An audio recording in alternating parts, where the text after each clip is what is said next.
like a man. She's the kind of a girl that makes a music work.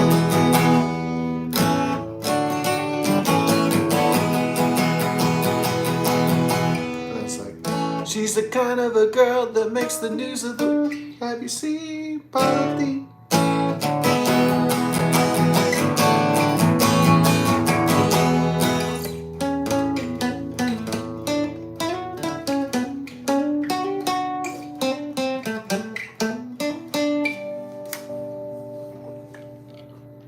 Yeah, I always like that one. Polythene Pan by John Lennon. And the Beatles, you know, John Lennon was a fantastic, besides musician, but he was a fantastic, witty lyricist in the English language. So. Part of the joy of the John Lennon song is not just his singing and his playing, but it's also his genius lyrics. Like in I Am the Walrus and Polythene Pan. And how would I characterize the Beatles if they're characters, I suppose? You would say Paul McCartney, Sir Paul McCartney was the romantic one, right? Because it's always like girls and love and all that stuff. Sunshine and flowers, more or less. And then John Lennon is the dark one. He's like the tortured one. He's like the blues. So they're like light and dark together. And then yin and yang, Sir Paul McCartney and John Lennon. And so I guess that's why they're such a really top-notch songwriting team. Besides, it was Sir Paul McCartney who had the musician parents, so he had a head start, like from the cradle, really. Besides, but he is a genius. I'm saying he had training, right? Yeah. If you know what you're doing, then you tend to kind of know what you're doing. I don't know if John Lennon had musician parents. He might have just had working class parents. I'm not sure. Regular old parents.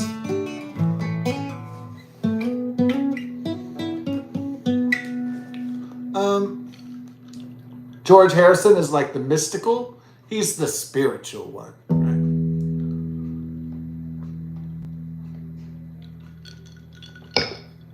Yeah. So George Harrison of the Beatles is the spiritual one, the mystical one, the magical, almost like the Beatles Jesus. Eventually, he would become like. I'm just doing general caricatures. I'm doing general caricatures. All right. These are just broad strokes. They're not really, deep dives or anything necessarily. Of the Fab Four.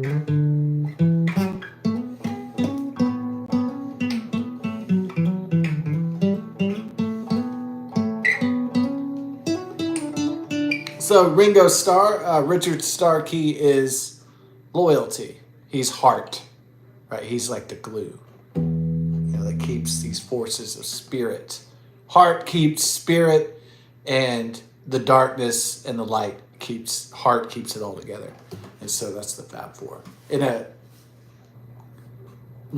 context of a caricature of if you're going to assign themes to the different Beatles.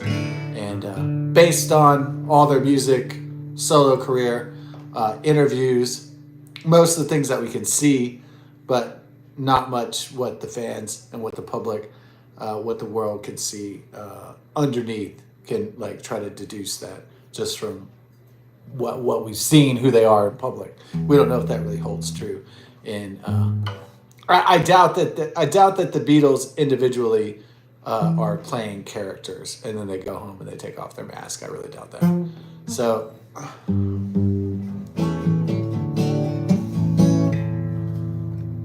they're not like Kiss or Slipknot and they go home and take off the mask.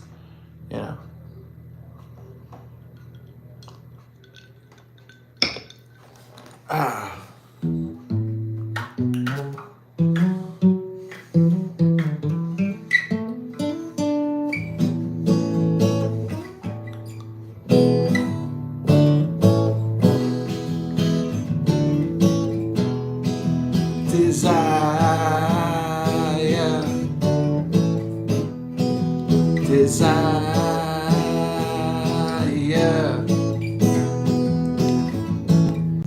And I know the change part is like, it's sort of born in a fire desire. Yeah. So they use those similar chords.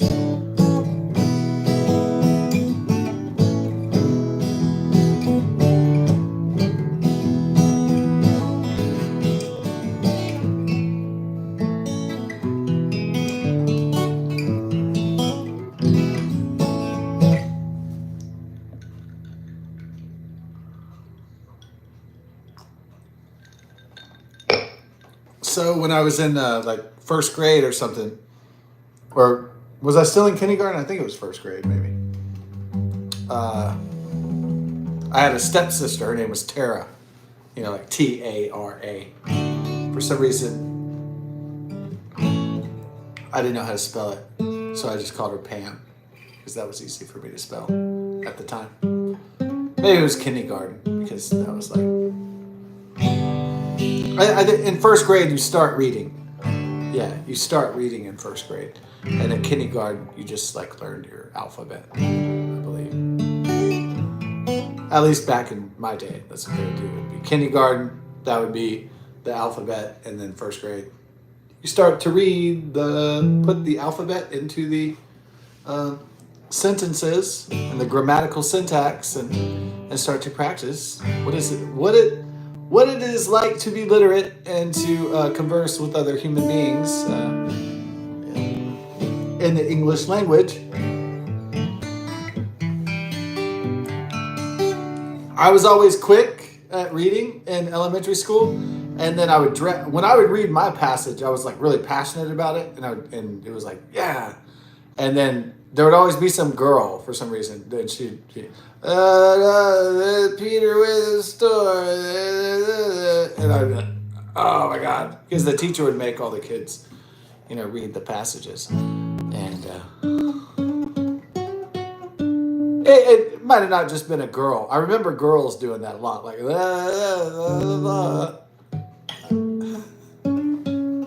Johnny went to the sea and got a boat. Oh, man. It could have been Bobby, it could have been Jenny, it could have been whoever it was, but somebody wasn't hitting. Either it was unenthusiasm for school, or they were slow at reading. So it had to be one of the two or both.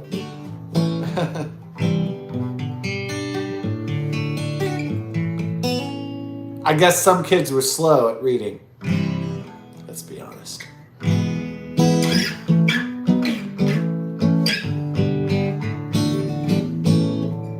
Not I, said the king. That's a good one. That's a good note right there. Like, oh.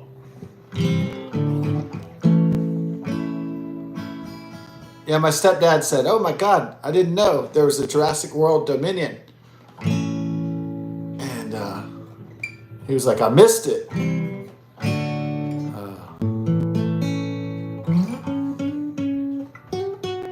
Then I said, did you know there's a new Jurassic World this year? It's called Jurassic World Rebirth. Aren't you so? I don't know if you heard me though. Would you like to see Scarlett Johansson's 40-year-old butt cheeks? I would. You want to see like MILF butt cheeks? I want to see a Dutch MILF butt cheeks. That's why I'm going. You think I'm going for the fucking dinosaurs? I've seen that shit since I was 13 in Jurassic Park back in the early 90s. So what I'd really like to see is some Danish MILF butt cheeks. That's what it's really all about.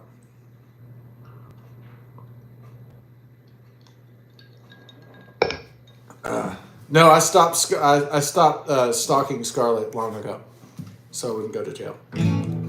I mean, at her movies. I said, you know what? You're in a fantasy world, son.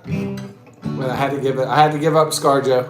Yeah, that was the sacrifice for growing up, or at least not going to jail.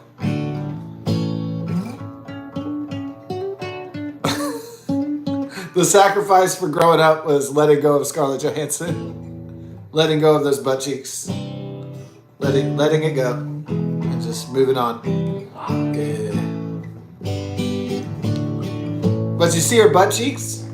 But if you want to see ScarJo's butt cheeks, since she's married with 2 kids, watch Lost in Translation.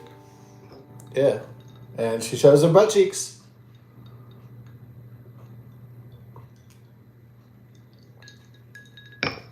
I doubt there's going to be much 40-year-old butt cheeks or mom butt cheeks in this one, so it's probably PG-13. I doubt it's a rated R Jurassic World movie. So, don't you love the movies where they're like, oh, we got to go to this island and there's like dinosaurs and like it's the same fucking movie over and over again? Don't people just love seeing the same fucking movie over and over and over again? But done poorly, done worse. And they're like, hey, but we put Scarlett Johansson in it. Like it's fresh bread. Like it's like, maybe if it was the 23-year-old Scarlett Johansson, that's different. But you're putting in the 39-year-old one. Or the 42-year-old one or whatever. Yeah, that's kind of the problem. But we had Dwayne "The Rock" Robinson and Jack Black and Jason Momoa. And we got Mark Wahlberg. What if it was like Jurassic World with Mark Wahlberg? People would be like, what? Why am I excited about this? I've already seen Jurassic Park with Sam Neill and fucking Jeff Goldblum. And fucking Laura Dern and fucking Samuel L. Jackson and fucking Vince Vaughn and fucking Tia Leone and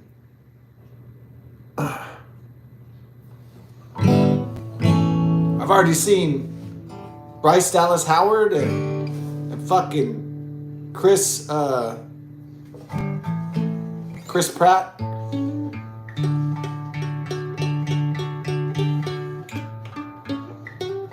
And fucking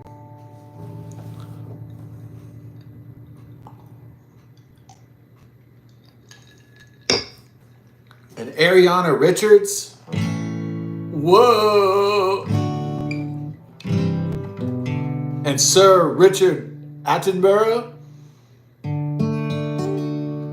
You mean I'm supposed to get excited about fucking Scarlett Johansson and Mark Wahlberg in a Jurassic World movie? Hell no. Jurassic World Abortion. Oh, is that what they're gonna call it? Jurassic World Rebirth if it bombs? I can see the videos now. Jurassic World Abortion.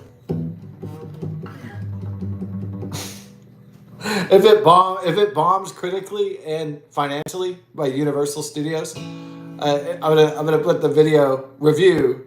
Yeah, I'll do the review of it like one day. Let's say Jurassic World Abortion.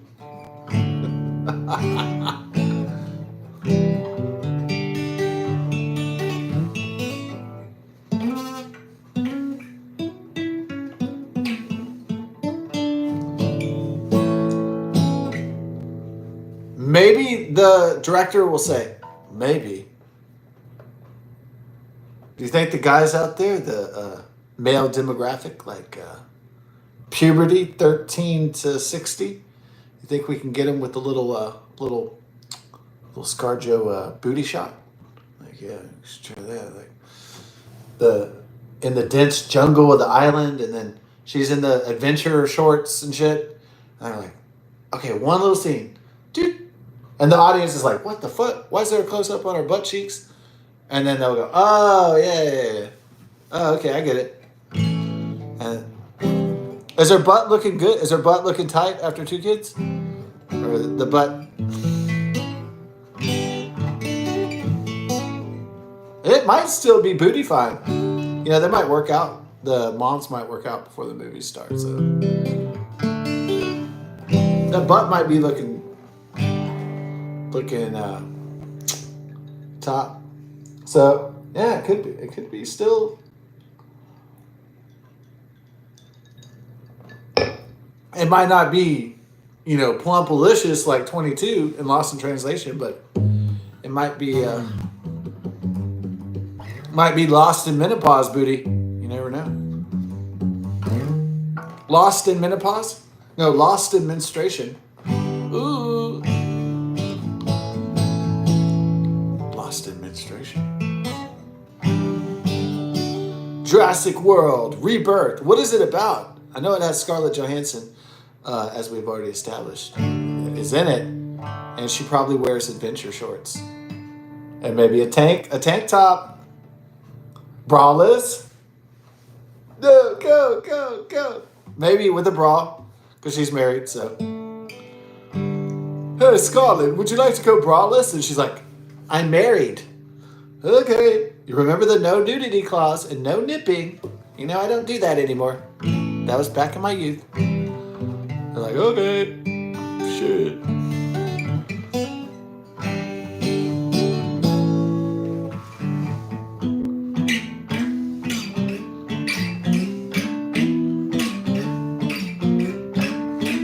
But what if we have to do a cold mountain scene?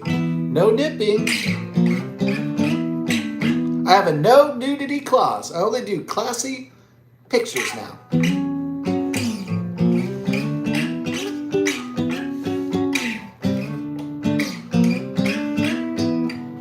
Just give me the fucking 20 million. Give me the fucking 20 million and shut the fuck up.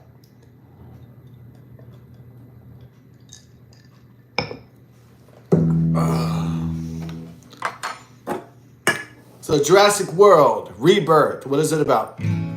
Well, I guess there's going to be like a rebirth. They didn't call it Jurassic World Renaissance because Renaissance is Italian for rebirth, so.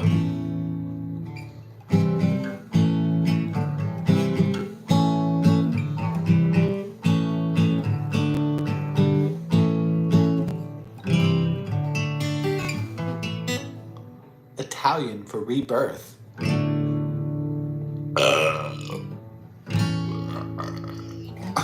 We got a secret burp. Secret burp the notes.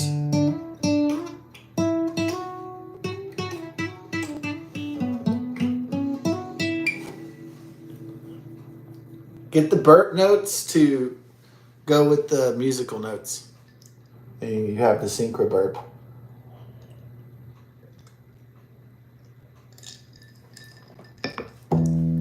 So, in Jurassic World Rebirth, okay, I don't know what the plot is. I suppose it's so the team of ScarJo and the other adventure people go to the island of intrigue and adventure, and dinosaurs are loose, and they have to retrieve the genetic sample of dino blood, and then but dinosaurs attack and they kill people, and then they have to run around and go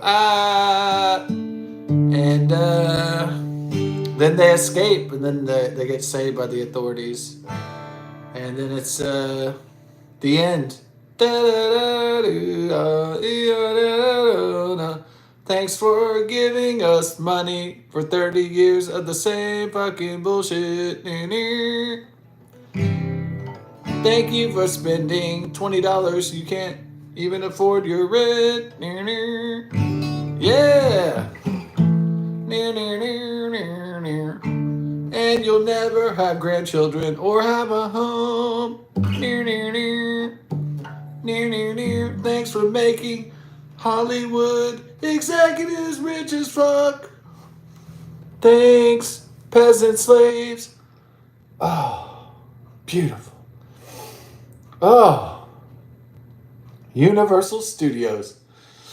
Oh.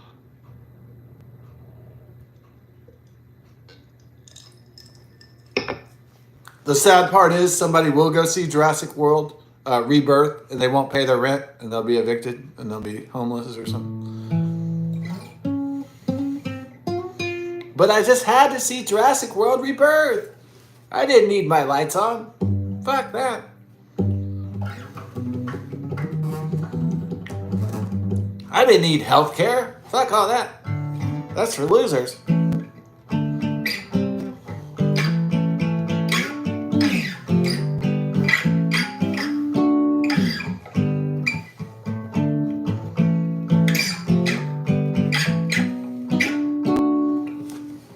No, I don't need like dividers when I'm in those big super movie plexes, and they have all the urinals.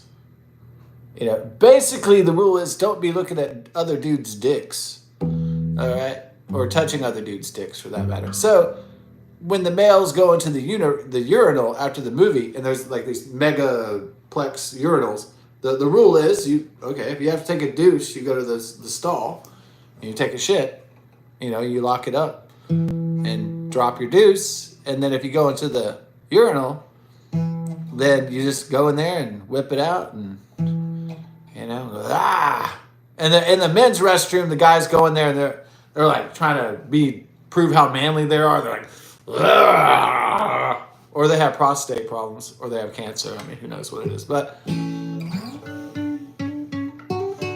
guys, when you go in there after that, they started serving beer, after in movie theaters. So when you go in the men's restroom, you're like, like it sounds like you're in a caveman thing, it's like prehistoric. It's like what?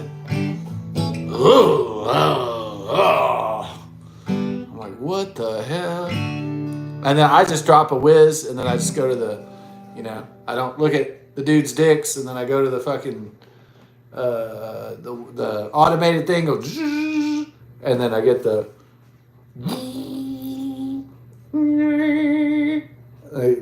do all that, and maybe I get a paper towel, throw that shit away, and then I head out, and then the movie's over.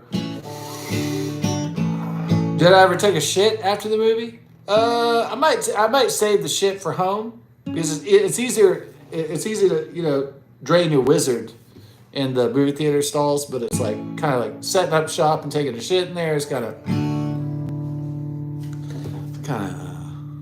Oh, you know what'd be better if they had like little like movie previews and you could take a shit like in the video.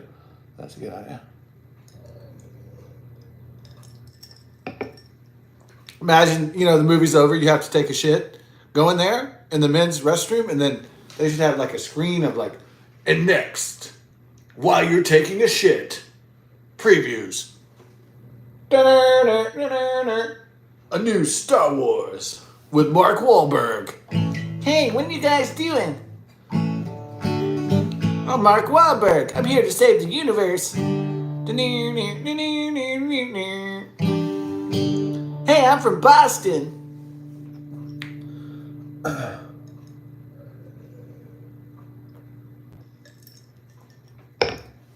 Mark Wahlberg in Star Wars: Return of the Force.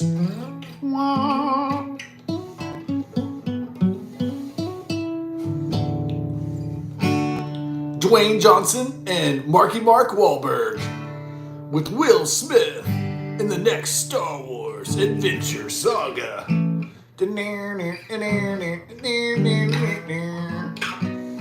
you're like taking a dump, and you're like, oh, another fucking Star Wars. Fuck.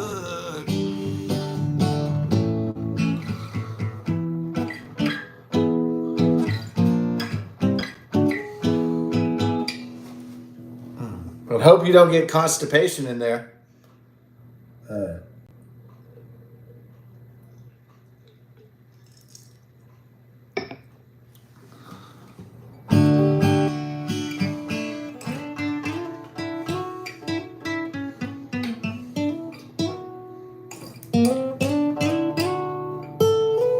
The night the Psycho went in there, in Aurora Springs.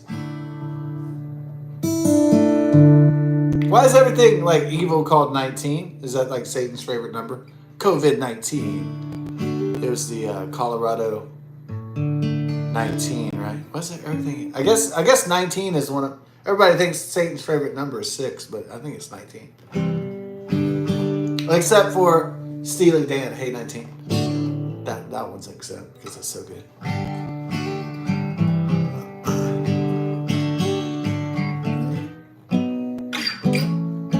So James Holmes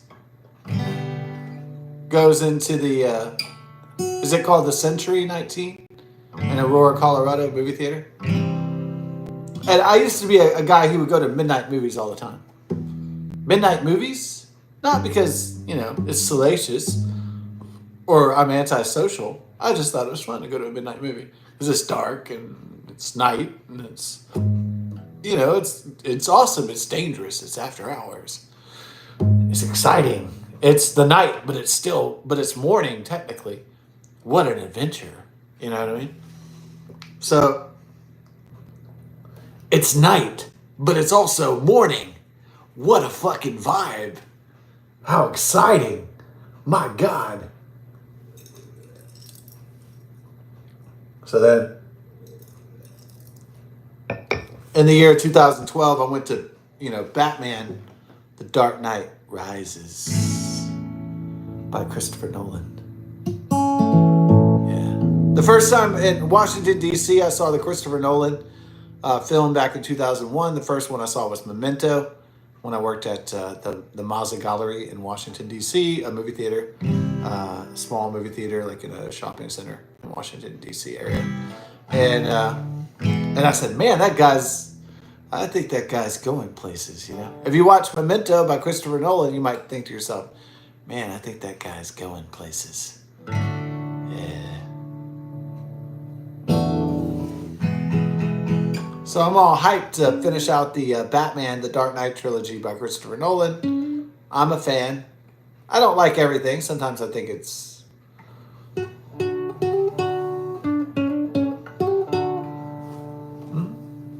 Sometimes it's intellectually masturbation. Sometimes it's too much. Maybe it's overdone. Sometimes maybe it's overplayed or whatever the word is. Maybe some of his things should have been scaled back. He has the tendency to make his plots and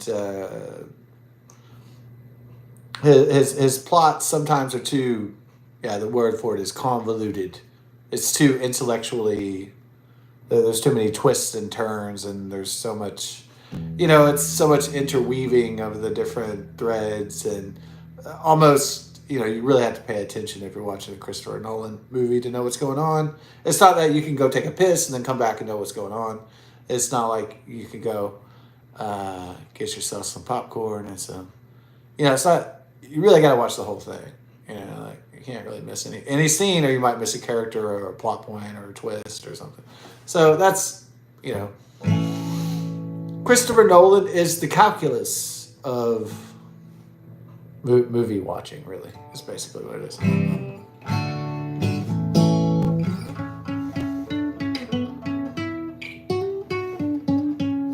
So I go to the midnight movie. I go to Santikos, the Greek place in Tomball in North Houston. And so I love that old Santikos movie theater. And they had the Rough Riders bar and everything. So I'll go to see The Dark Knight Rises. And the midnight showing, July 20th, 2012. A day that will live in infamy. Well, in Colorado. Well, in national history, I guess.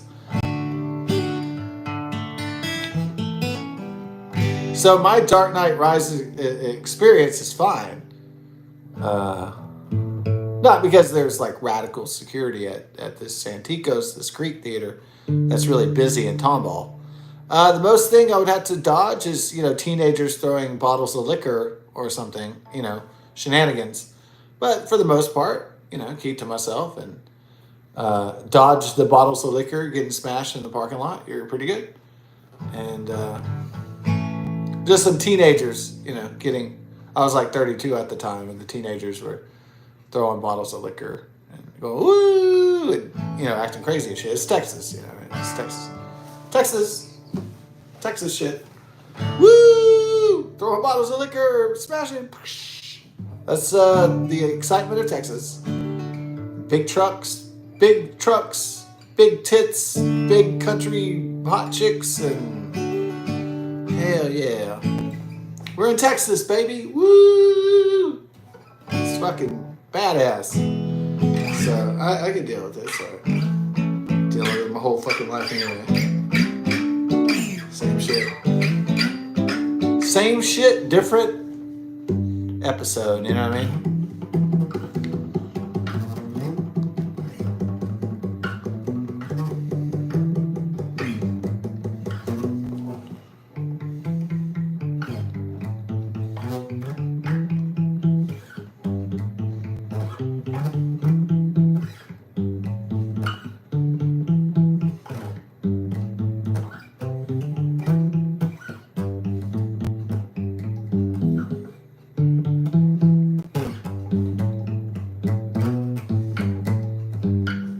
Laying down baseline? Yeah, you wish you were laying down pipe. Ha ha ha ha. I mean, because you're a plumber. Duh. But those from the Century 19, was it called the Century? I thought it was called the Century 19 at Aurora, Colorado. Maybe some families brought their children with them to go see The Dark Knight Rises.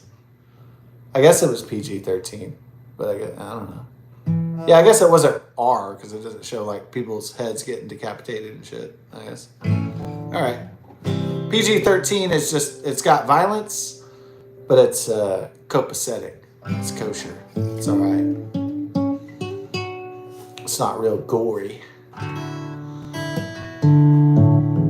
It might be, it's physical. There's a lot of violence, but it's not real graphic. That's more like rated R and NC-17 territory.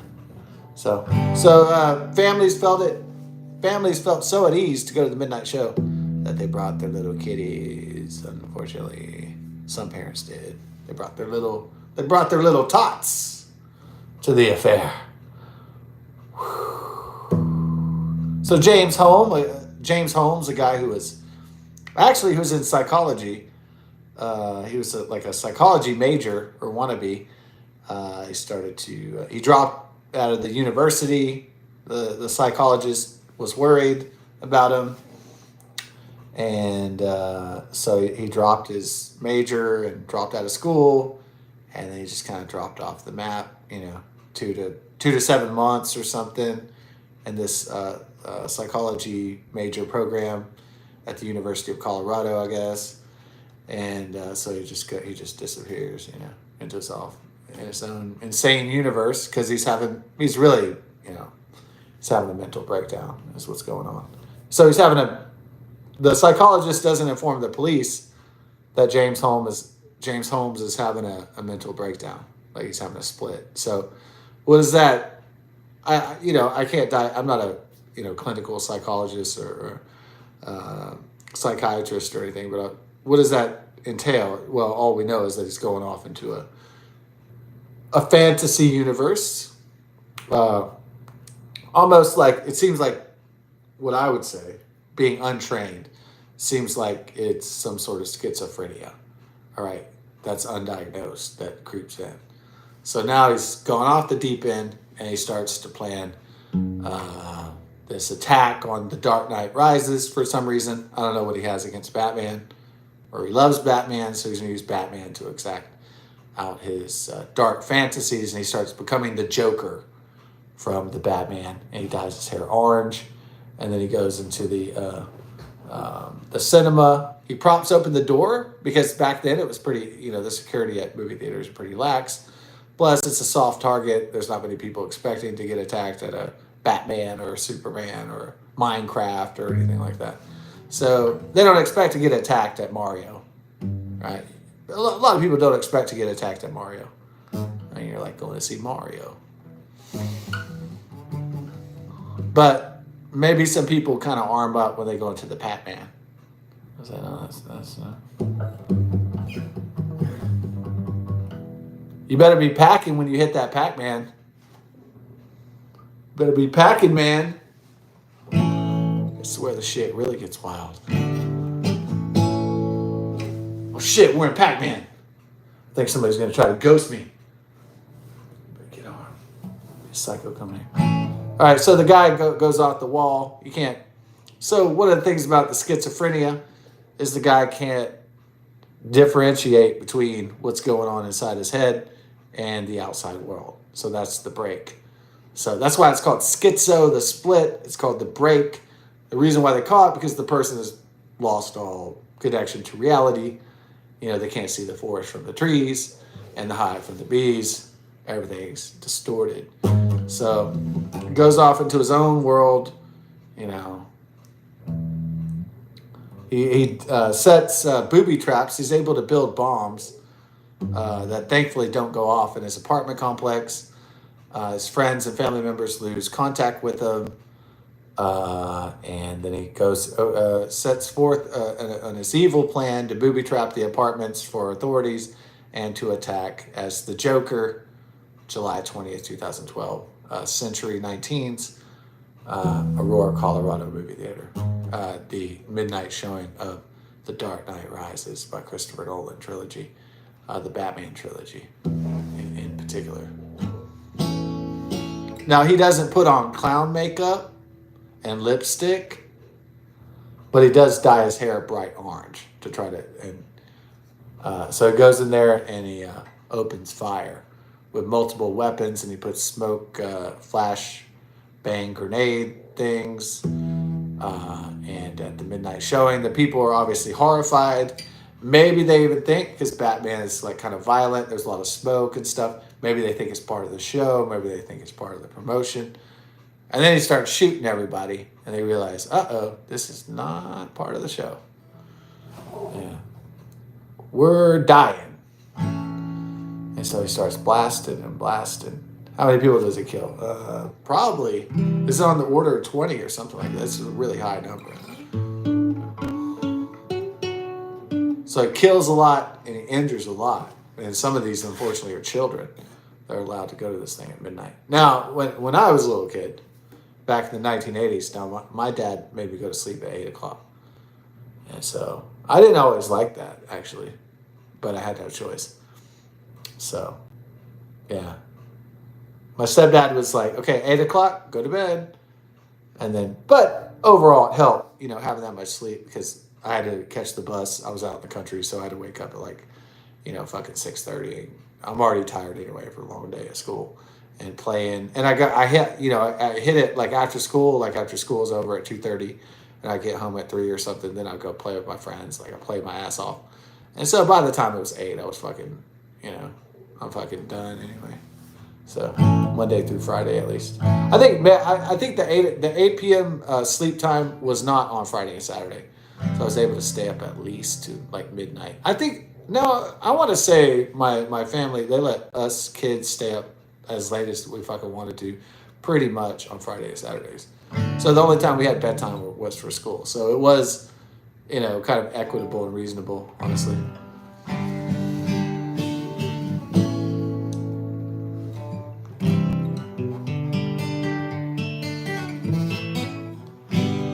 But all I'm saying is, that was a really tragic case. James Holmes in Aurora, Colorado, the senseless tragedy of the murders at the Batman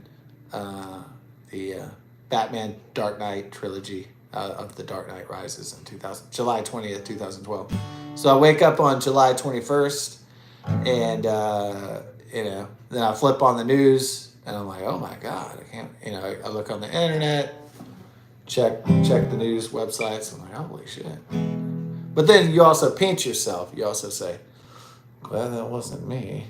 I mean, it's not, that's, I know that sounds kind of selfish, but it is kind of like, man, can you imagine that shit happened to you? If you're dead, that's not really, you don't really have time to stew on it. But if you got out unscathed, or you, just got injured slightly and you survived, you'd think, man, thank God I'm still here, All because they couldn't get this guy the mental health that he needed, So, what a tragedy.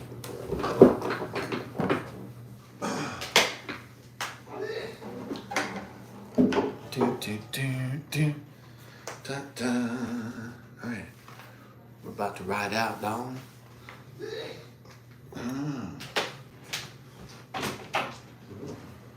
Bless you, bless you. Right now I'm about to ride.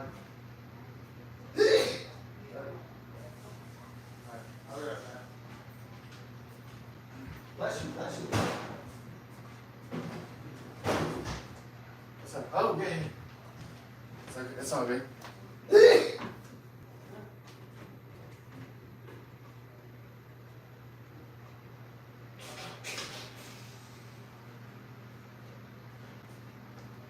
Yeah.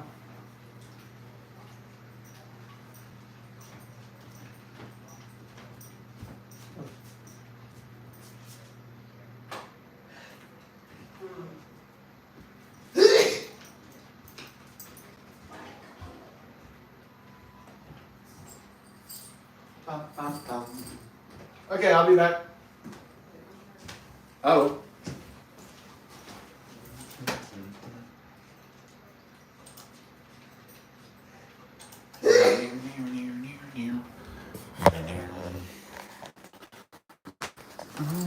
I bet it feels wonderful. What? You get a break. Oh, yeah. The doggy daycare was getting kind of. Yeah, a little bit, yeah. But I love the girls, though. Looks like it's getting cleared out.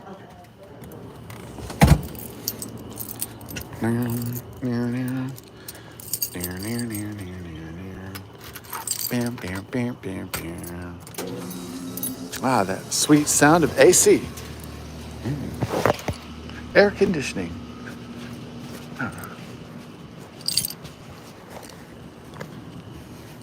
So I lived with this British lady, my friend's mother, for a while, like twice, and she would always call the air conditioning the aircon. Oh, is the aircon working? And then she would call the parking lot, she would call that the car park. You know, other such funny things. So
yeah.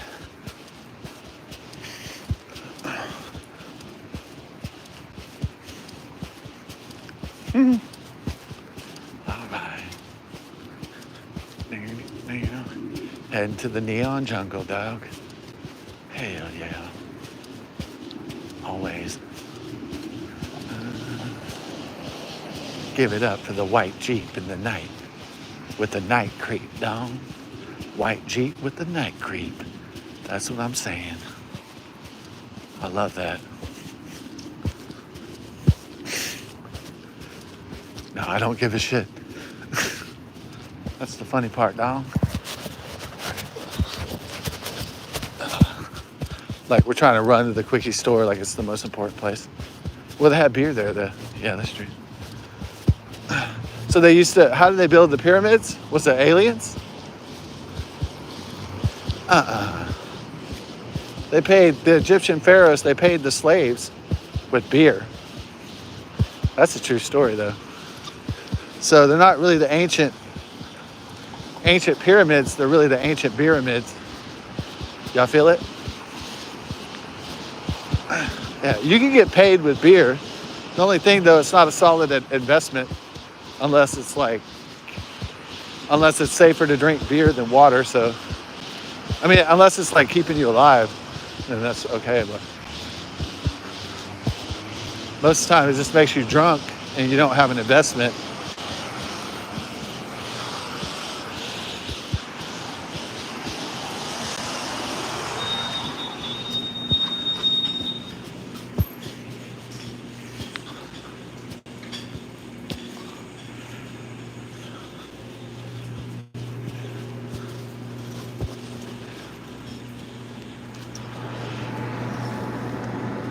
Oh. Bam, bam. Y'all got the. Yeah. Hey, how's it going? Yeah. That smells good. Yep. How much? Oh, it's just a free ticket again. It's not 15 or 350. I've never won 350 yet, but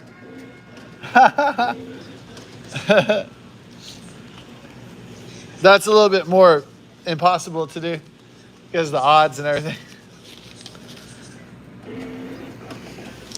Money on my mind.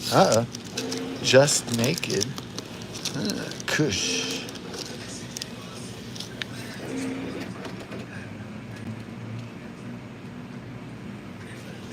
$15. Okay.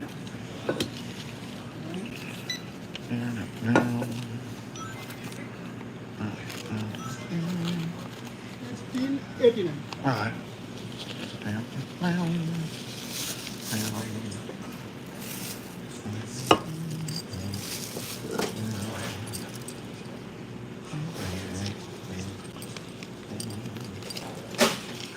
Oh, thank you so much. Have a great night, sir.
Hey, hey, huh? Bella was waiting. Yeah. Okay.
Twister?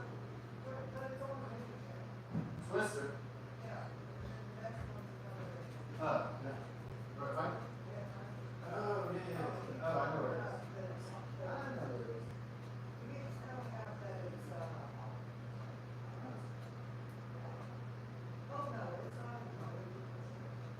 It's not New Year's.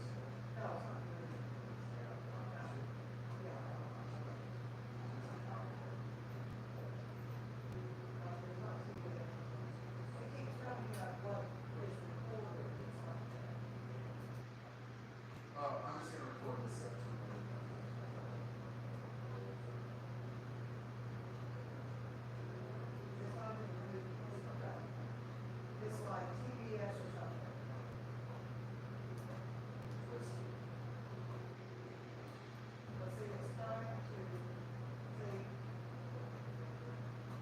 Oh, yeah, there's. No, it's TBS.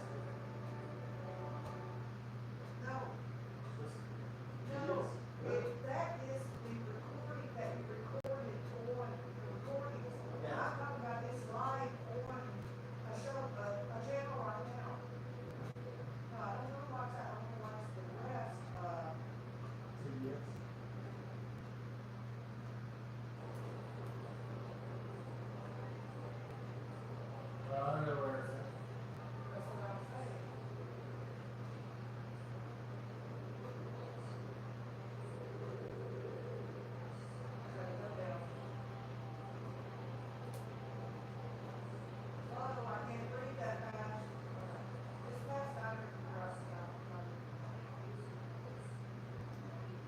There it is. AMC.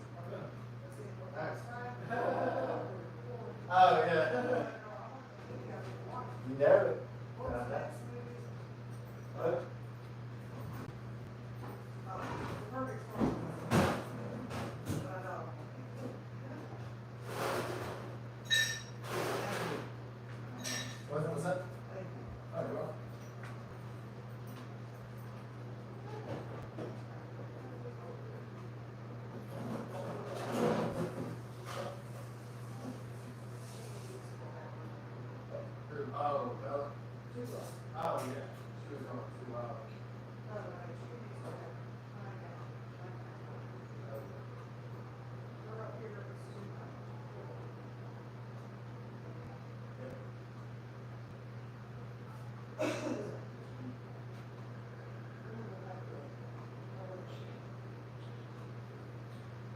What?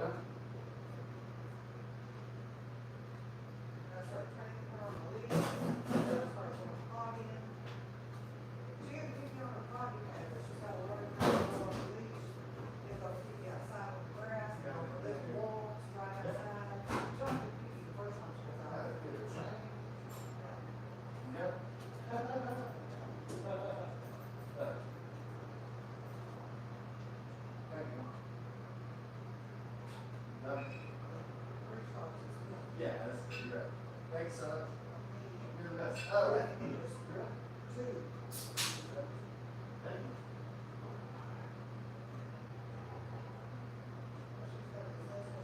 Okay.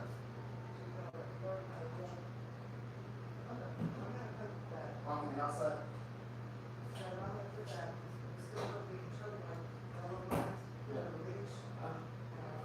Uh, oh, she can get a harness. So she doesn't choke and go, ah. Yeah. Oh, yeah. Okay. All right. Get her learned up. And then get freer and freer. Okay.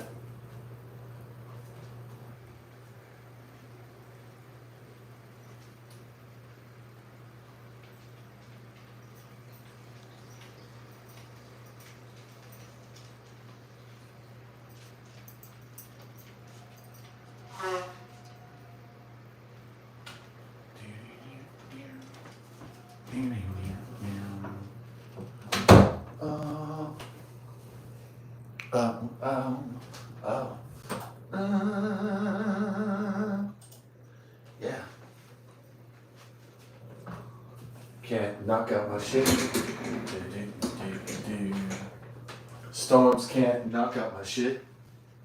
Knocking out my shit. Knocking out my shit.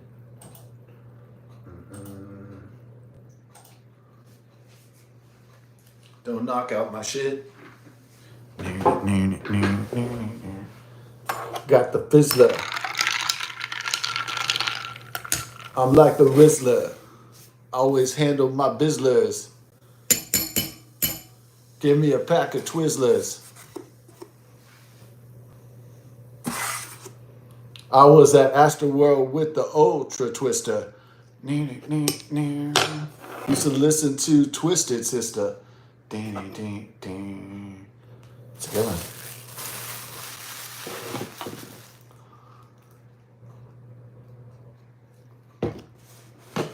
Astroworld, Astroworld, Astroworld. H-Town World. Nice. H-Town World, Astroworld. Now, Astroworld had nothing to do with Travis Scott, Jacques Bermond Webster II, or rap music.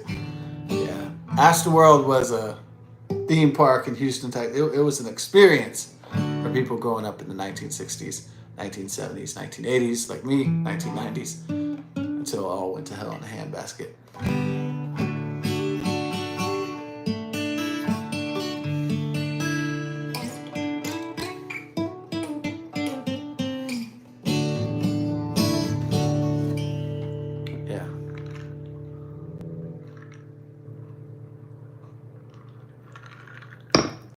Basically, what happened was in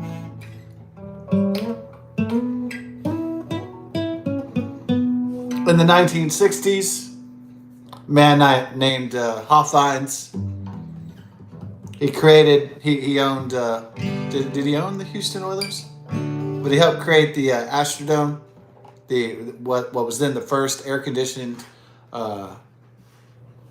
sports and entertainment dome complex called the Astrodome. It was known as the eighth wonder of the world. They didn't tear it down. Now it's an emergency shelter or a museum. Either or, I guess. They didn't destroy it, thankfully. Will people look at it, the Astrodome, as a like the pyramids or something? That's an interesting thought. That maybe civilization might die in the future, and then a new civilization would take its place, and then revere the Astrodome as some sort of ancient, complex, like 4,000 years later or something. Yeah, that's an interesting thought, I think. Yeah, it might be really, interesting. 4,000 years from now, the human race, they might look at Astrodome, and they might put little, I guess in 4,000 years, people just, they won't use physical media or look at stuff. They will, absorb it through their brains, or they'll connect to the matrix or whatever. And then it'll say like Astroworld, created by Ray Hawthines in the 1960s. In the 20th century, this will be like, 2700 or something.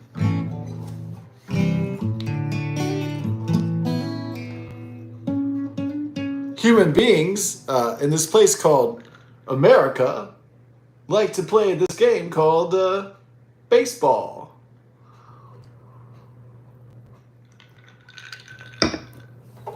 It was known as the eighth wonder of the world. It was known for having fake grass called AstroTurf.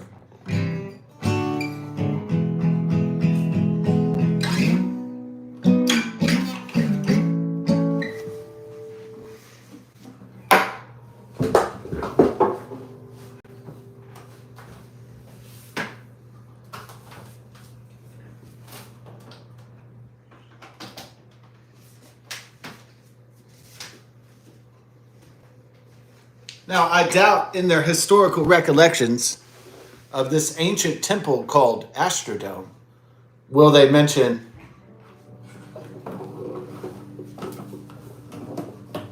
Travis Scott and Jacques Bermond Webster II. They will probably not refer to the Astroworld or Astrodome in the context of hip-hop or rap music. Most likely. Maybe they will. Because of the power of the internet.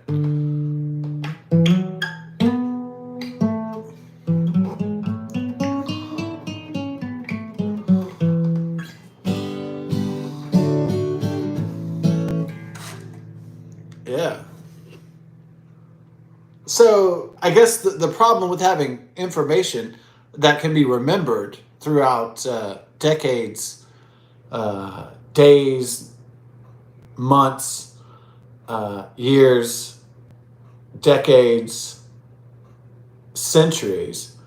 I guess the problem with a computer system like that and that kind of memory is that it'll remember shit too. It'll remember shitty artists, shitty happenings, and it'll remember everything. So maybe that's not so good. And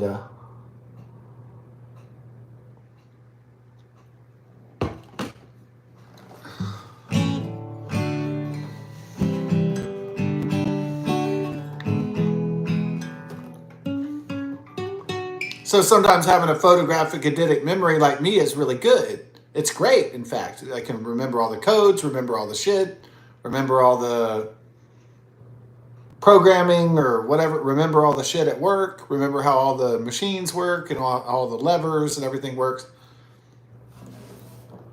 But remembering everything, you have to remember every time somebody stabbed you in the back. You have to remember you have to see your mom dying over and over and over and over again. And you also get to experience terrible experiences over and over and over again instead of being able to forget. So that's also, but as a double-edged sword, it's better to remember than to forget, I guess, most of the time, I suppose.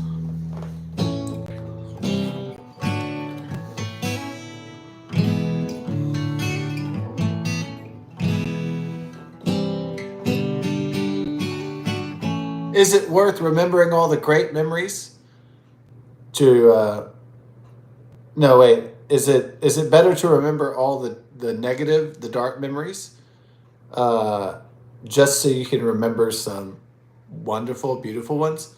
I suppose that's a decent trade-off, I guess.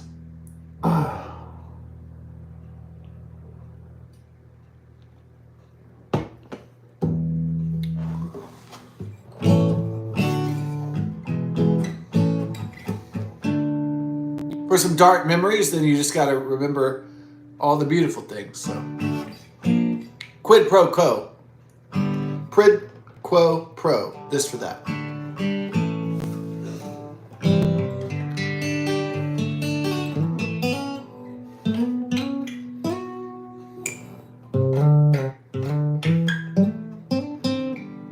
You can't have light without darkness. You can't have brightness without the shadow. I suppose that's just an inherent nature of light, is the darkness.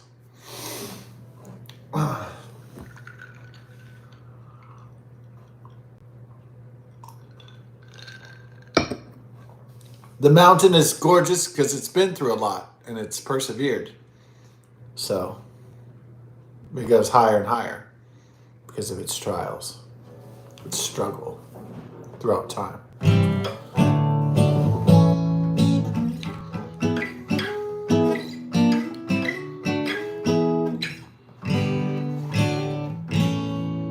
The tree is old and wise, though it's weathered many storms and many catastrophes and many fires and many lightning strikes.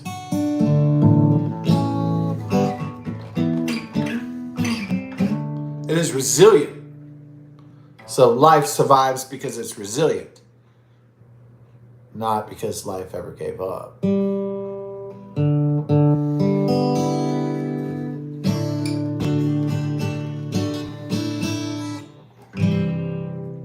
Life continues because it refuses to lose, even in the face of almost impossible odds and the darkest of times. In the most dire situations, it still drums on this thing called life.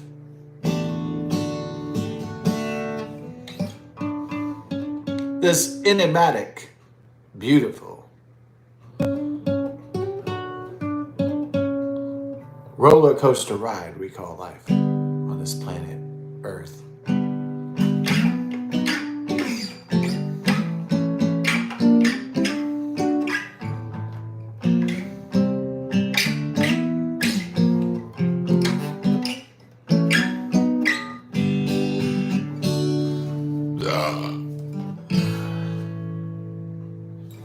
That's what we need to do for it. The belches and the synchronicities.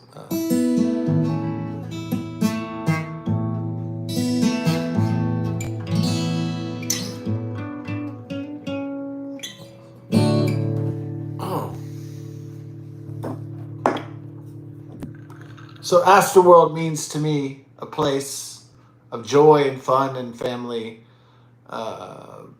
enjoyment of my family and my relatives and my friends. Boundless happiness. Whether it's a little kid on the Alpine Skyway in the European zone of Astroworld.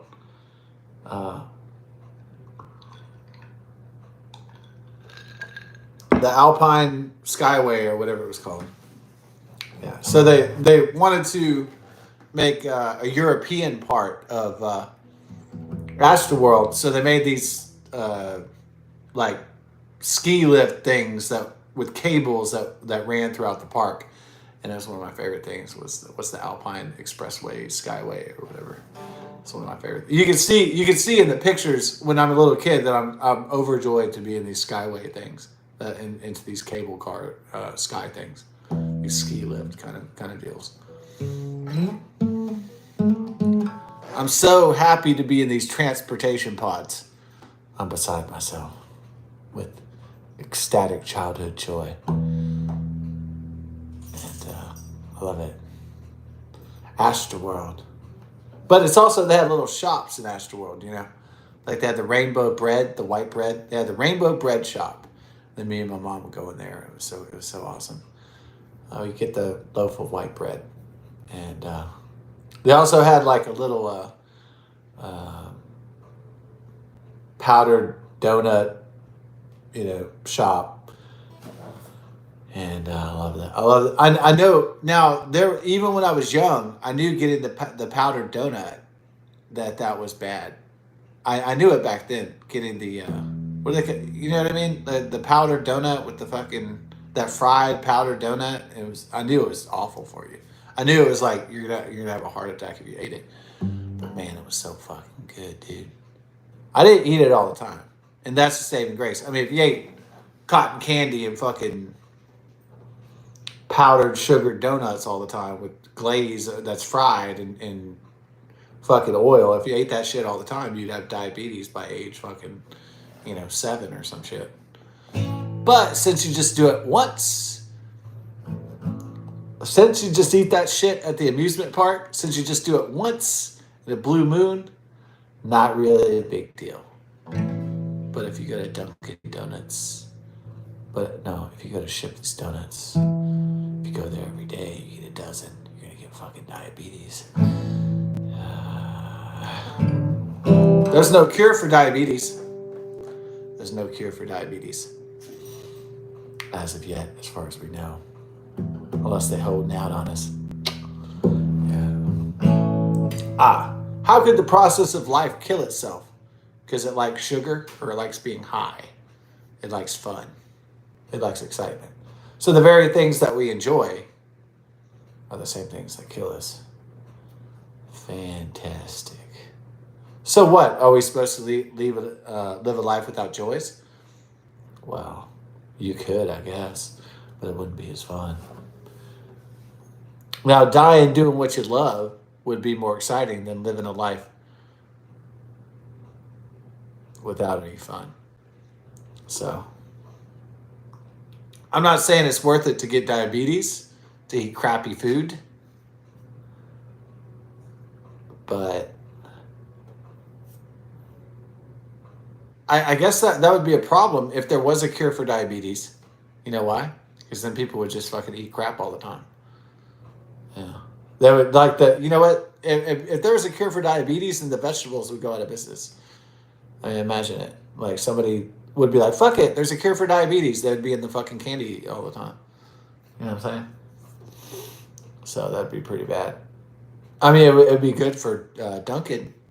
It would be good for Shipley's. It would be good for fucking, Willy Wonka and the fucking chocolate factory, but it wouldn't be good for, right? Like the health food, GNC and shit. That'd be like like GNC, like general nutrition stores would close all over the place, dog. Like the whole health industry would be destroyed if there was a cure for diabetes.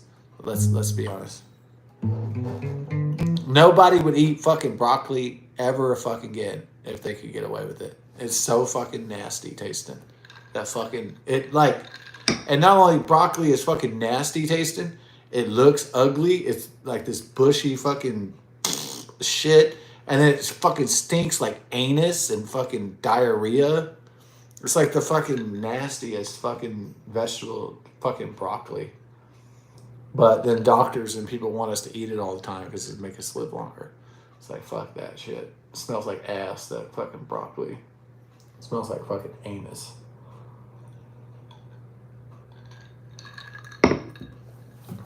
But you know what? I started work at the cafe. And then they made grilled asparagus. I was like, grilled asparagus? Oh my God, it's a green I can eat. Well, I'd already, from the South, I'd already been eating green beans, but the grilled asparagus is like that much closer to broccoli, what the doctors want people to eat. That grilled asparagus, fool. Once it gets you, you get hooked like a heroin drug. When you get on that shit, it's hard to get away. When you get on that asparagus, man. But it's grilled. It's got a little garlic. They put a little garlic. That's pepper. They put garlic pepper on that thing. They put it on the grill, dude. The grilled asparagus, like the stalk of this green thing. Big, long, green, fucking. It's got got the edges of the leaf on it. You get into it. Can't stop. So that's how good grilled asparagus is if you're looking to like eat healthy and try to live longer and stuff. Just say it. I'm sorry, my Italian friends. I'm sorry. Cheese and noodles is not health. Yeah. Yeah. I learned the hard way. Cheese and noodles ain't health. And I was noodling it up. I was ramen noodle. I was carbo diafating it up. Dude, I used to eat so much fucking wonton and so much fucking chicken fettuccine Alfredo, dude, like all the fucking time. I would eat ramen noodles with chicken, and I would eat that shit like all the time, dude. I fucking loved it. All the fucking noodles. I watched the Asian. I don't really watch a lot of Italian videos, but I watch that mukbang shit where they show the fucking, the mukbang where the like hot Asian girl, she's like stuffing her face with noodles and she's like that shit, dude. I watch that shit all the time. I don't jack off though, because that's inappropriate. No, I don't play with myself looking at that. I just say, "Whoa, there's a hot Asian chick and she's eating a lot of noodles." No, I don't jerk it. I don't play with it. You know what I mean? I'll spank the monkey. Not to that. I'll spank off to mukbang. What the fuck?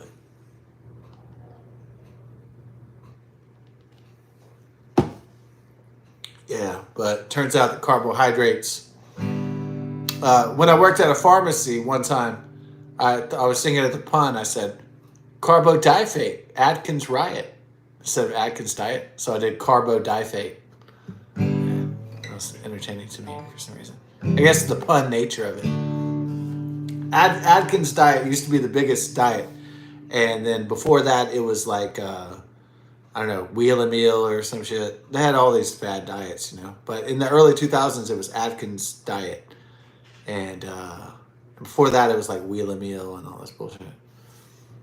Now it's like supposed to be all these scientific doctor-approved diets. Like you just eat meat or no carbs, no sugar. They have the paleo diet. They have all these different diets now. But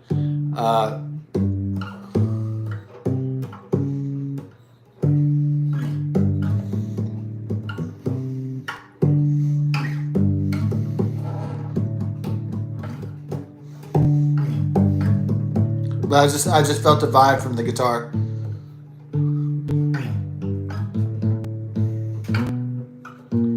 Oh wait.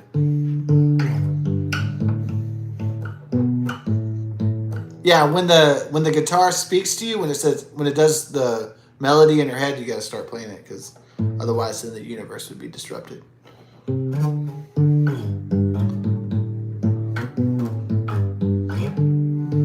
Alright, let's do it. So that's a D.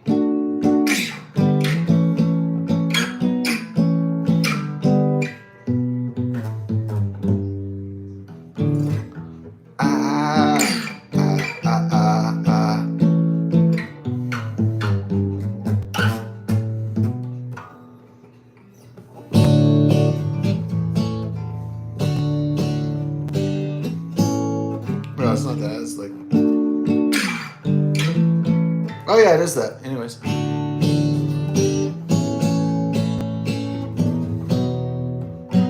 You want to do a B on it?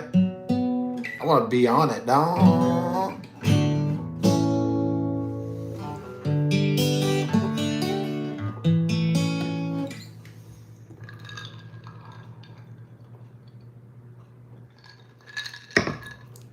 Is there a problem with asparagus?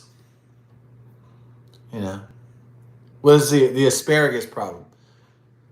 It's not that it's a beefy kind of vegetable, a protein-rich kind of vegetable.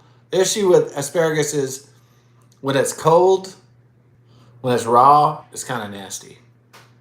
But you got to jazz it up. You got to hit the grill. That's the problem. Like, you got to put a little garlic on it. You got to put a little salt and pepper, and then, otherwise the asparagus it's not ready. So if you try to eat the asparagus out of the can, you're like, that's nappy. But if you put it on the grill, you're like, yeah. So the problem with asparagus, it's not like a vegetable that's just like, yes. You gotta, it's like a fat girl. You gotta have a few drinks. So,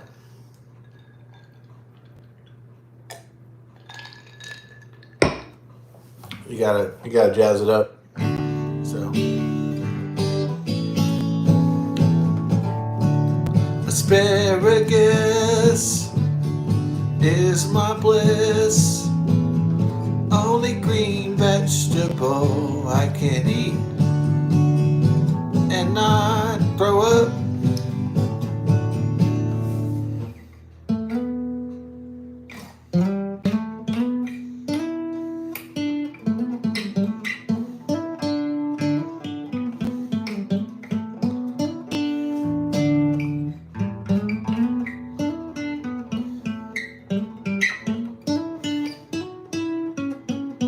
Yeah, but I don't really enjoy chips anymore.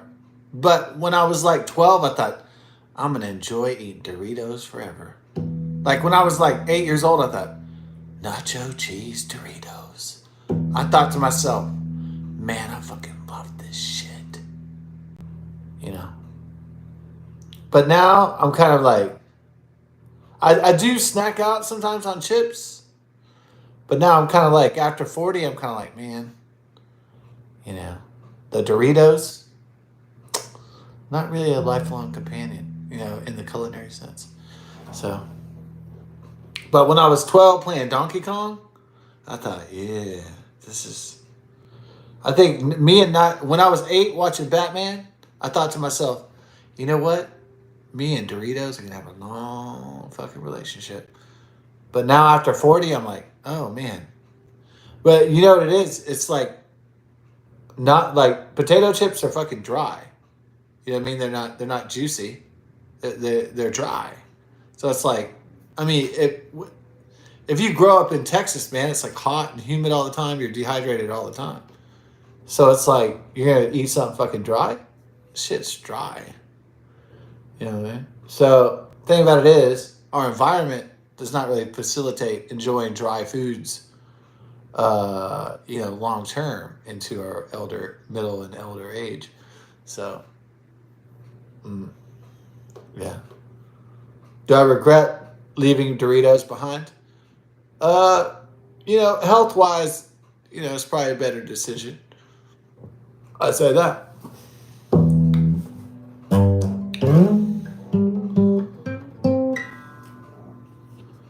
Giving up those Doritos, that's wild.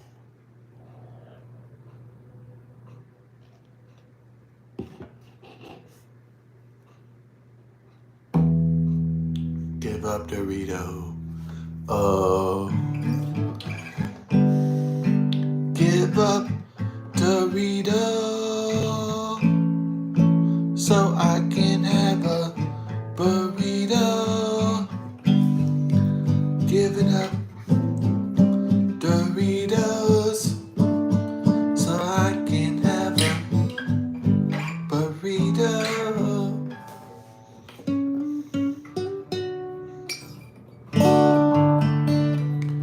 Giving up the Doritos, 'cause I want burritos. Giving up Doritos, so I can have burritos. Might be a little bit healthier to have some beans. Doritos, nacho cheese flavor. No more Tostitos. Texas has mosquitoes in the Bayou Swamp.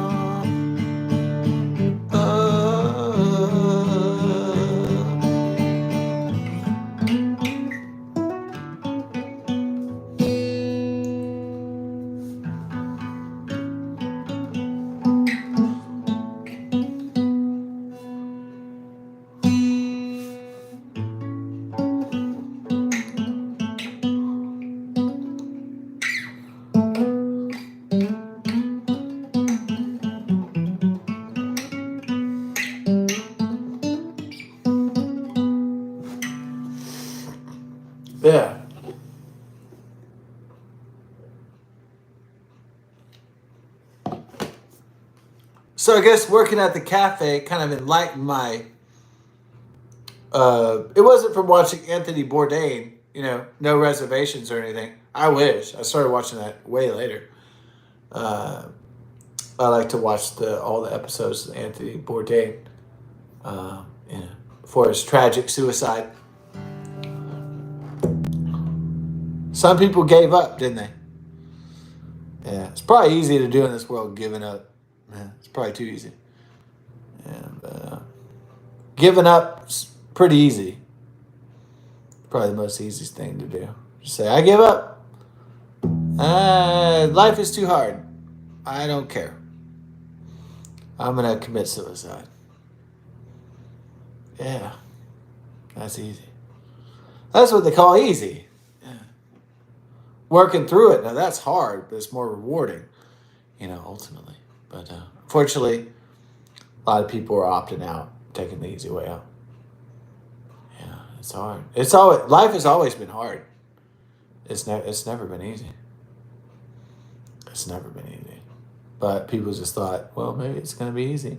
No, it's not going to be easy. Nope, never was, never is, never going to be. Life never was easy, never is easy, and never will be. So let's get real, folks. But suicide is not an option. For how difficult life is. Now, improvement is an option. That's always an option. But suicide is not an option. Unfortunately, a lot of people these days are taking the easy way out.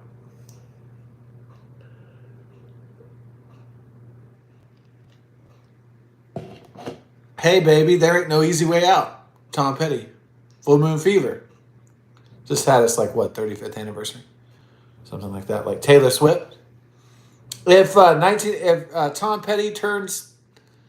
Petty Full Moon Fever turns 37, 38, 39, well, it came out in 1989. So every year that Taylor Swift turns another year, then that it's time to celebrate Tom Petty. Yeah, then 1989. Full Moon Fever.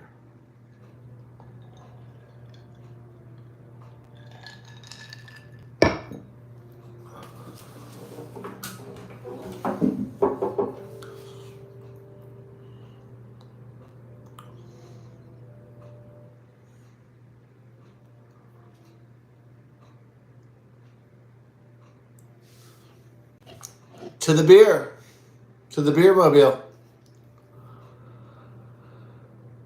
Can you imagine that when Tom Petty's Full Moon Fever came out, Taylor Swift was emerging from the vagina as a little baby, going and pooping her pants.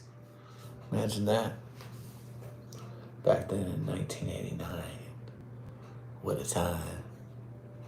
Yeah, I was 9 years old when 1989. How was my 9-year-old year? Ooh, bicycle riding, man. Yeah. Tom Petty. Bicycle riding. What was it, 3rd grade or something? Yeah. Fun times, I guess. Oh, yeah.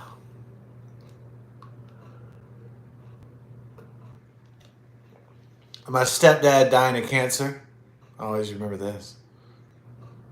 Nice. Had Hodgkin's lymphoma. Hodgkin's disease, and they didn't have a grip on it back then. They didn't have a cure, and the cancer was just eating him alive from the inside. Got paralyzed. This big, strong man dying before my eyes. I couldn't believe it. Big, strong, bold, strong man, welder. The cancer eats and mutates your cells to the point where you're not only paralyzed, they couldn't operate because it was in a spinal cord. Otherwise, back then they couldn't operate on a spinal cord, but because it would paralyze them. But eventually the cancer tumors paralyzed him where he was invalid. So that was my 1989. He couldn't work, so we went broke. I remember looking at the Now, all my life, from when I was a baby to up to that point, I looked at a fridge that was, had stuff in it. This time I looked in the fridge. My stepdad wasn't working. There was shit in it. Zero, nothing. There was maybe some old fucking, I don't know, okra or something in the freezer. Besides that, guess what was in the refrigerator? Nothing. No milk. Fucking shit. Zero shit. There was no ham. There was no bacon. There was no tea. There was just open the fridge. Everybody's dying. Open the freezer. Zero food. Zero shit.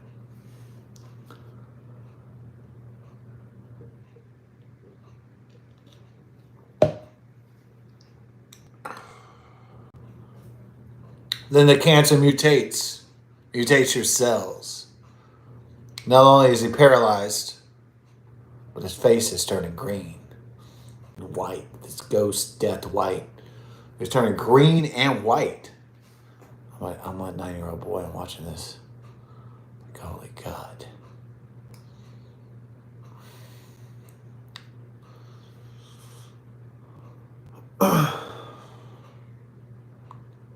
All the while he's praying out to his Lord and Savior. And the Lord comes to save him. Nobody comes to rescue him. There's no magic Jesus that comes flying through the clouds. He's gonna die. And that's it.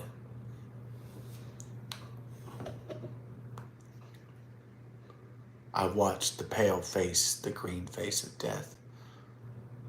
Man, it was pretty scary.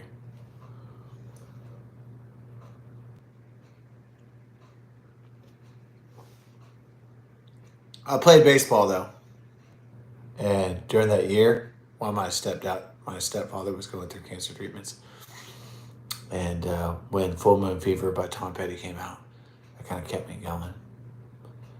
My baseball, minor league baseball, kind of held me together, thankfully.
Yeah, I mean, I was getting at Bruce.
But my first stepfather, Rick, what's his name,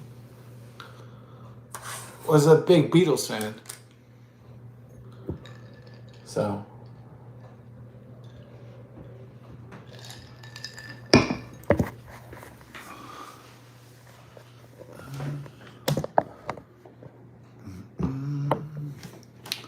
All right, let's track it up.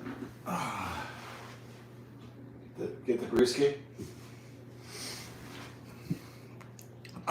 My stepfather Rick is not why I like Tom Petty, even though he was a massive Tom Petty fan and a massive Beatles fan. So that's not why I like the Beatles, but it's good company, however.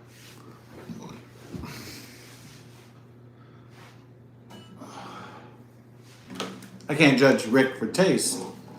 Yeah. Since he was my stepfather, his kin treat me like an outcast. They treat me like garbage. And to be honest, even though he raised me, I don't appreciate that, but it's their opinion. They can treat me like garbage because we're not blood. That's okay. But they can go to hell. I don't give a fuck. Well, I do care a little bit. But just about Rick's brothers and his sons and daughters. I don't really care about what they think about me, though. That I'm an orphan and I'm an outcast. They can go to hell for that.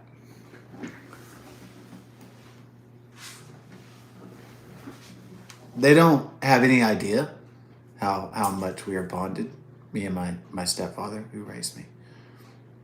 And they'll never know our love. It was a great love. So, the love between son and father and son.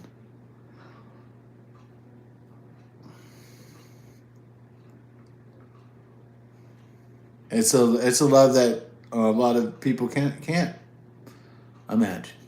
So it's their loss if they don't understand it. They'll never know. That's okay. And you know what? They don't need to know either. How deep the bond was. So I don't give a shit. Then go fuck themselves.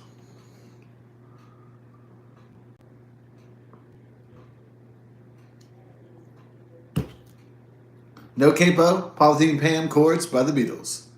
UltimateGuitar.com. Polythene Pan is from Abbey Road. What was it, 1968, 1969? Yeah, one of the great last Beatles records. And absolutely, this is part of the medley part. One of the greatest parts in music history. So, let's do that.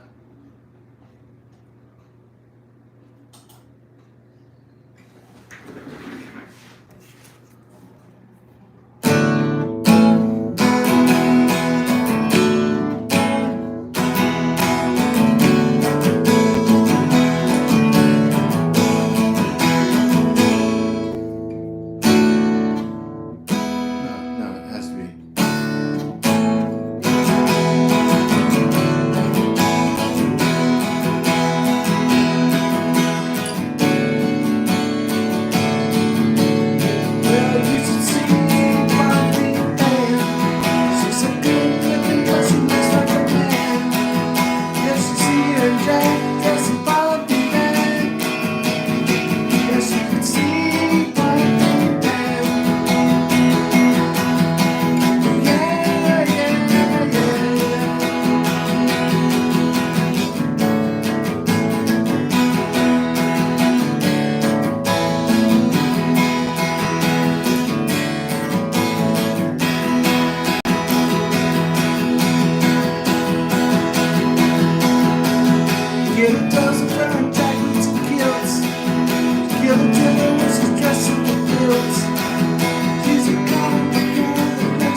When you're a little kid, you're younger or naive, you think that John Lennon is singing about a girl, like a hot girl. You realize when you get older, you read the lyrics, he's singing about a drag, like about a transvestite. a drag queen, a drag queer. Well, you know, well, I guess we didn't get it the first time. The song sounds so cool that we didn't read the lyrics a lot of times.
Sometimes you can't really tell what John Lennon is doing because he's a genius.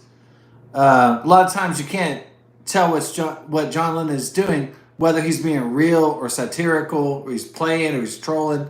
A lot of times you can't tell. It's just so genius what he's doing. It's just.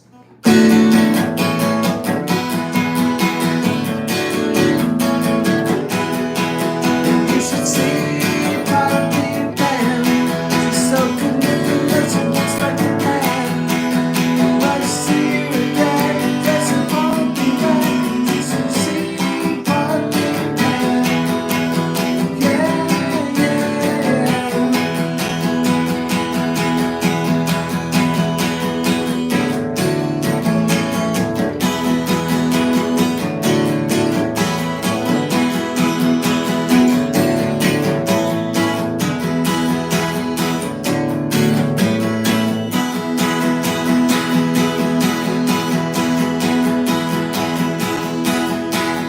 Get a dose of attracting to kids. Just get a dinner, she's dressing the kids. She's a kind of a girl that makes the news of the world. Guess you could say she was attracted to kids. Yeah, yeah, yeah.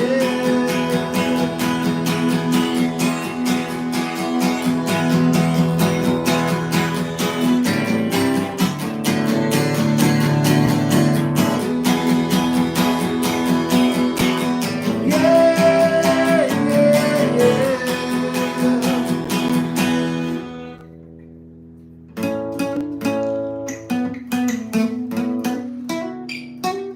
Is he my favorite Beatle, John Lennon? Russ? Mother's name is Stanley. My father's name is Stanley. Not to say we're related. I'm just saying. He is my favorite Beatle for some reason. I can't really put my finger on it. Maybe it's the torture, the anguish. There's something I identify. I mean, he could be a distant relative. I'm saying, in England, but there's something about him that really stands out that I feel like I know what he's doing. Like I know what he's saying.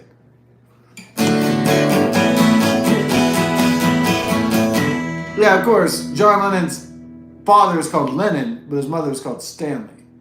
And so my father's side of the family is called Stanley. We could be related, maybe not, but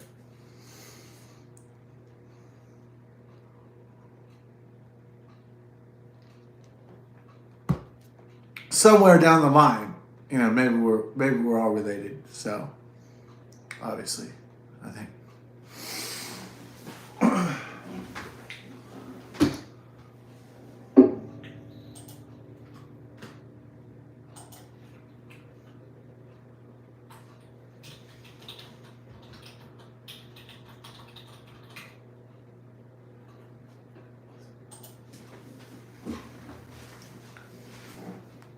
Well, there's different Stanleys. There's Paul Stanley of Kiss. There's J.P. Morgan Stanley. Who knows how many Stanleys there are of the heritage. So.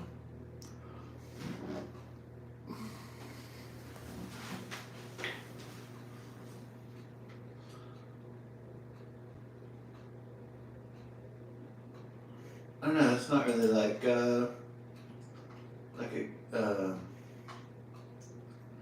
yeah.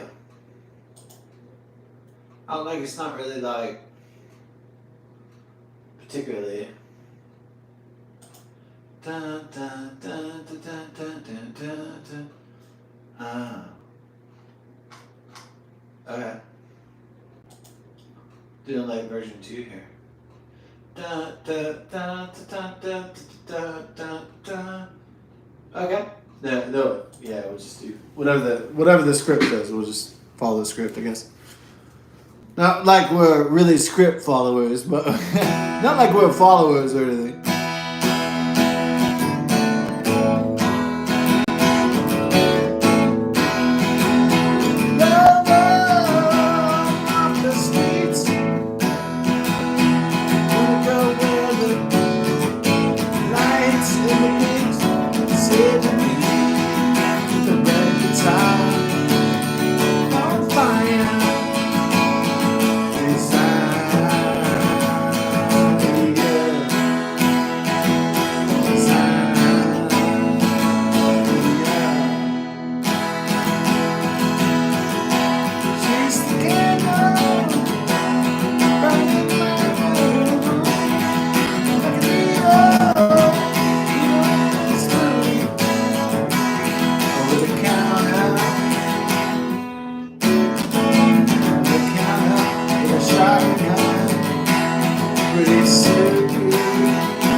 So that's some of the chord progressions. DAE. Am I into DAE? DAE, it's been done so many times before that I'm kind of more like a CGD, instead of a DAE. But I might do DAE. Yeah, I like the country kind of aspect of DAE. So I could go DAE, but I could go, C, G. I kind of like C, G, F, and D a lot, and F, G, C, D. So maybe I'm in particular like typical chord structure, but I'll deviate structure if I need to, if that's what the song takes, obviously. So I'm not really picky about that. I mean, I do have particulars. Every artist has a particular, kind of feeling. It's like everybody has a favorite color. Like I love blue a lot because my eyes are blue and I like wearing blue. It's not everybody's thing. Maybe some people like red. Maybe some people like orange. It's just your choice. That's interpretive. It's not a definitive science. However.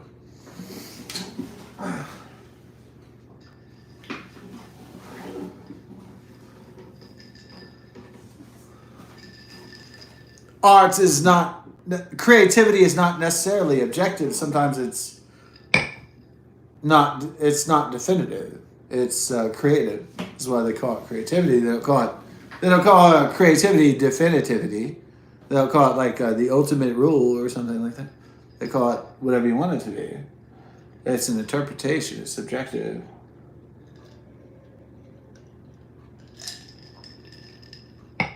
Art is not a empirical science. Even if there are methods to make the art better, greater, it's still not an exact science.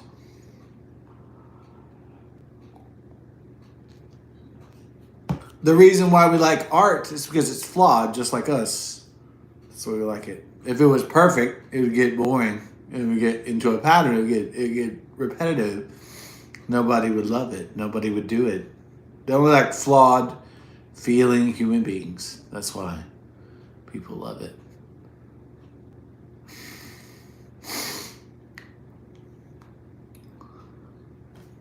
Without the struggle, there is no victory. That's true for everything.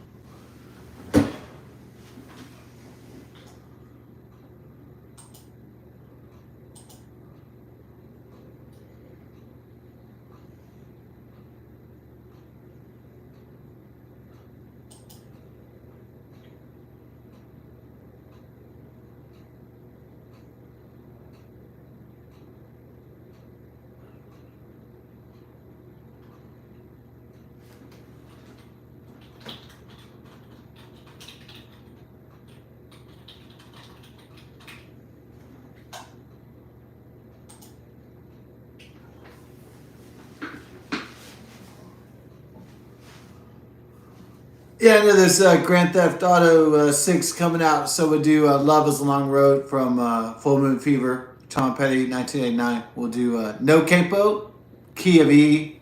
I guess, I don't know what classification of complexity they would put that in. I guess, I don't think they would put it in beginner, maybe they put it in intermediate, so we'll see.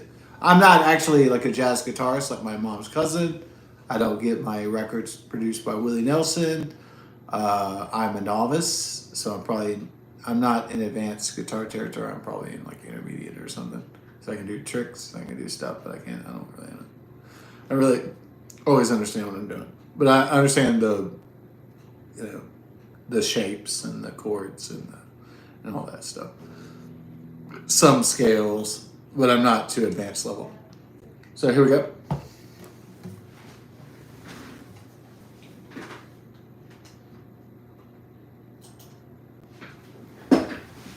I can pass college algebra, but I'm not to calculus yet.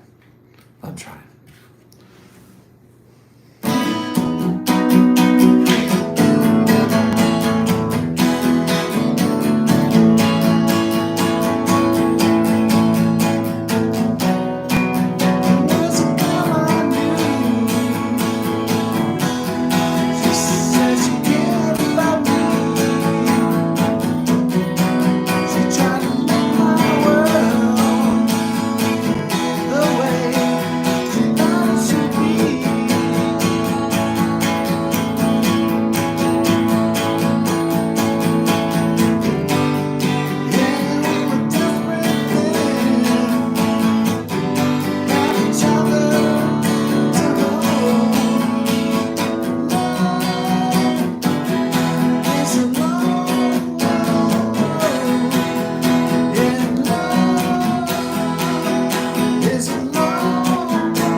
that's a song from Grand Theft Auto 6. Wow. From Tom Petty's Full Moon Fever. Mike Campbell, Tom Petty. Yeah, Mike Campbell is the guitarist. And then Tom Petty's obviously the singer.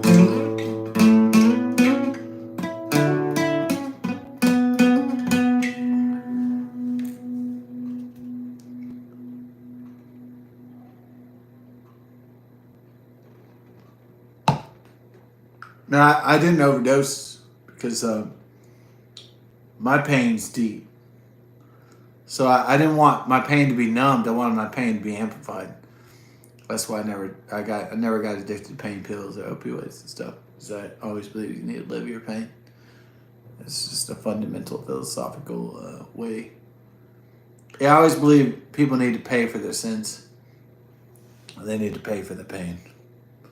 And that opium was a no-no. Maybe you get some alcohol. Maybe you had a tobacco. Maybe you smoke a joint. But you're not getting out of the pain. The pain is real. You're not getting out of it. Nobody's getting out of it.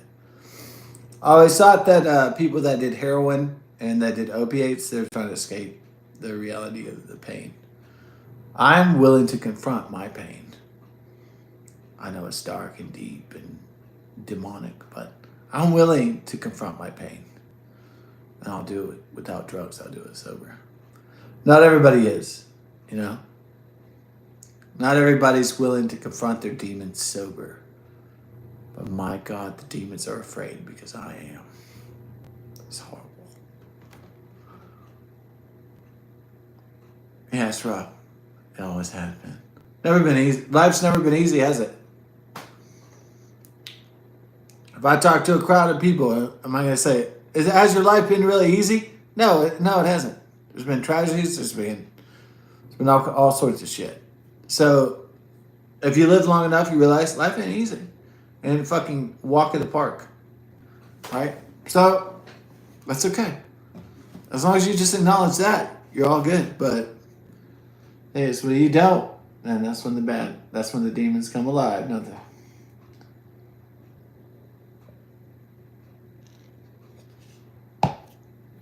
thankfully, I've lived long enough to know what my demons are and what the demons are doing.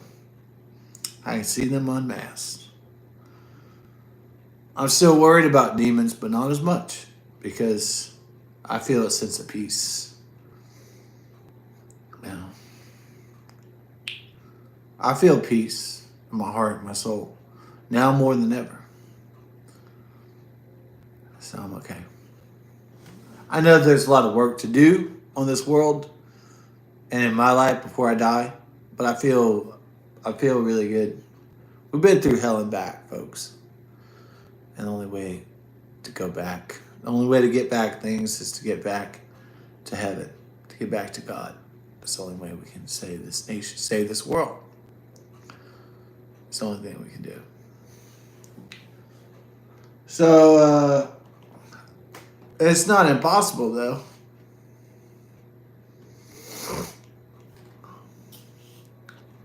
I'm not that worried about it.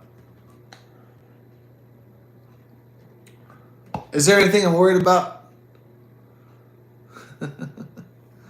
Well, you put dying off the thing.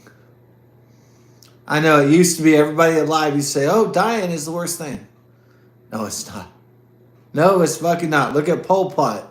Look at fucking Hitler. Dying ain't the fucking worst thing. No, let's be honest, folks.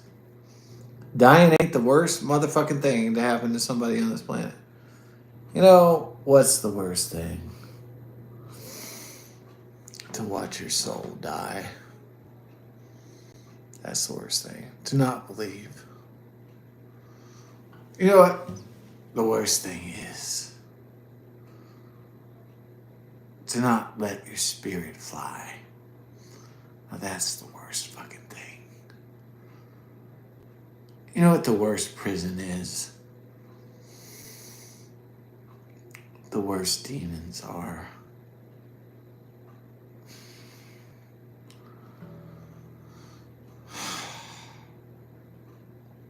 You know what the worst thing is? once you conquer that worst thing, look at you.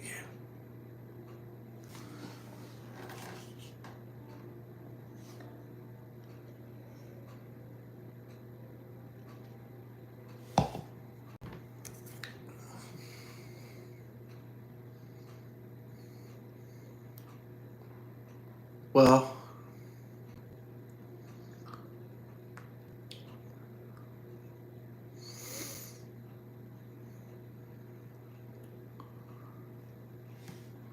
it's a pretty good one, I guess, to end it on. God bless and best of success. Thank you for watching this and everything. I guess about to run out of energy and all that shit. How about maybe somebody out there wanted to give up? Maybe they won't give up now. I saw this message. Thank you.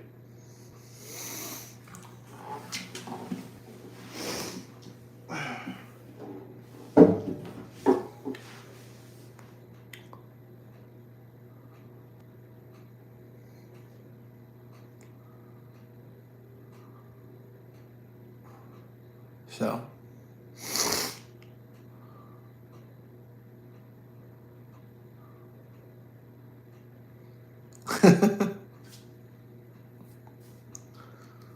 God bless and best of success.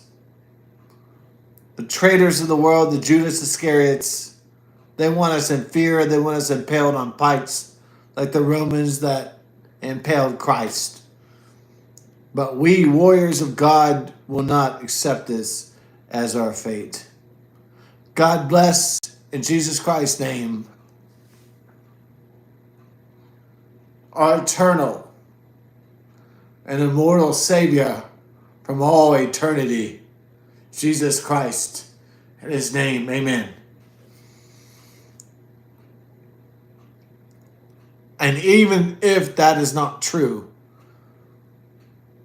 what if it is? On the flip side. Peace.